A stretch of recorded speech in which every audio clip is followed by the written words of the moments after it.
श्रोतेहो, आता आपण ऐकणार आहात रायगड जिल्ह्याचं वार्तापत्र. जिल्ह्यात निर्मला एकादशीच्या निमित्तानं जत्रोत्सवाला सुरुवात. शैक्षणिक सहलींनी पर्यटन स्थळं गजबजली. रायगडात रंगू लागल्या पोपटी पार्ट्या आणि राष्ट्रीय लोक अदालतीमध्ये 24,476 प्रकरणं निकाली. या होत्या गेल्या महिन्याभरातल्या रायगड जिल्ह्यातल्या ठळक घडामोडी. या आणि इतर घडामोडींविषयी सविस्तर माहिती देत आहेत आमचे वार्ताहर शोभना देशमुख. रायगड जिल्ह्यात भात कापणीचा हंगाम संपला की गावोगावच्या जत्रांना सुरुवात झाली आहे. अलिबाग, वर्सोली, खोपोली, आवास आदी ठिकाणच्या जत्रा म्हणजे बाळगोपाळांपासून आबालवृद्धांपर्यंत एक पर्वणीच असते. पारंपरिक बाज जपणाऱ्या या जत्रेत काळाची झळक असते. अलिबाग तालुक्यातील वर्सोलीची विठ्ठल मंदिराची जत्रा नुकतीच संपन्न झाली. येथील आंग्रेकालीन विठ्ठल मंदिराची बांधणी सरखेल कान्होजी आंग्रे यांचे पुतणे रघुजी आणि त्यांच्या पत्नी नर्मदाबाई आंग्रे यांनी 18व्या शतकात केल्याची इतिहासात नोंद आहे.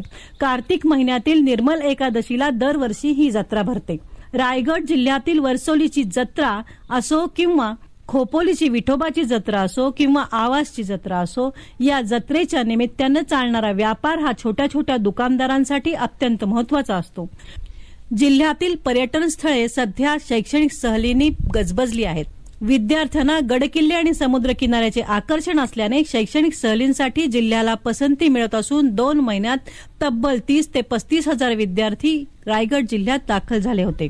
दिवाळी सुट्टीनंतर नोव्हेंबर ते फेब्रुवारी या थंडीच्या हंगामात अनेक शाळा शैक्षणिक सहलींचं आयोजन करतात. विद्यार्थ्यांना ऐतिहासिक पर्यटन स्थळांची माहिती मिळावी यासाठी राज्यभरातून अनेक शाळांच्या सहली सध्या रायगड जिल्ह्यात दाखल होत आहेत. यामध्ये रायगड किल्ल्याला विशेष पसंती दिली जात आहे. छत्रपती शिवरायांचा पराक्रम आणि रायगड किल्ला यांचे अभ्यासक्रमातही मोलाचे स्थान असल्याने गड किल्ल्यावरील सहलीला शाळांमधून खास पसंती दिली जात आहे. अंबेजोगाई, फलटण, नांदेड, लातूर, सोलापूर, पंढरपूर, सांगोला, कोल्हापूर, सांगली, संभाजीनगर, जालना अशा लांब पल्ल्याच्या ठिकाणाहूनही अनेक शाळा विद्यार्थ्यांना घेऊन जिल्ह्यातील विविध पर्यटन स्थळांना भेटी देत आहेत. यामुळे सध्या रायगड किल्ल्याबरोबरच हरिहरेश्वर, श्रीवर्धन, दिवे आगार, मुरुड, जंजिरा, अलिबाग आदी ठिकाणे विद्यार्थ्यांनी बहरली आहेत. गड किल्ले, पुरातन मंदिरे, तलाव, लेणी, समुद्र किनारे, ऐतिहासिक वास्तू, अभयारण्य आदी ठिकाणांना सहलींमध्ये प्राधान्य दिले जातं. महाडचं चवदार तळ पाहण्यासाठीही विद्यार्थी मोठ्या संख्येने येत आहेत. अथांग समुद्र किनारा, हिरवा शालू पांघरलेली वनराई नेहमीच रायगड जिल्ह्यात येण्यासाठी पर्यटकांना खुणावत असते. परंतु आता थंडीच्या दिवसात पर्यटकांना खुणावते ती म्हणजे इथली पोपटी पार्टी. वालाच्या तुरीच्या शेंगांसोबत बटाटे, कांदे, टमाटो, रताळी, वांगी, पनीरचे तुकडे, अंडी, मक्याच्या कणसाचे तुकडे, सिमला मिरचीचे तुकडे इत्यादी आपल्याला आवडणारे आणि भाजून खायला स्वादिष्ट लागणारे असे सर्व प्रकारचे खाद्यजिन्नस या पोपटीसाठी वापरले जातात. भांबुर्डी नावाचा जंगली झुडपांचा पाला मातीच्या मडक्यात तळाला आणि आतल्या बाजूने लावून त्यात हे खाद्यपदार्थ थर लावून टाकले जातात. शेतात खड्डा करून त्यात हे पोपटीचं मडकं चांगलं अर्धा ते पाऊण तास भाजलं जातं. आकड्याच्या सहाय्याने आतले सर्व जिन्नस बाहेर काढले जातात आणि खवय्ये मंडळी पोपटीवर ताप मारतात. सध्या अशा पोपटी पार्ट्या रायगडमध्ये चांगल्याच रंगू लागल्या आहेत.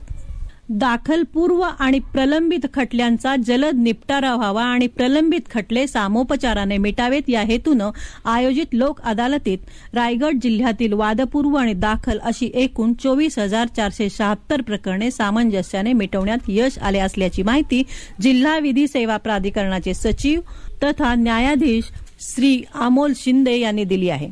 या लोक अदालतीमध्ये जिल्ह्यातील 82,465 वादपूर्व प्रकरणे आणि 12,028 प्रलंबित अशी एकूण 94,493 प्रकरणे लोक अदालतीमध्ये ठेवण्यात आली होती.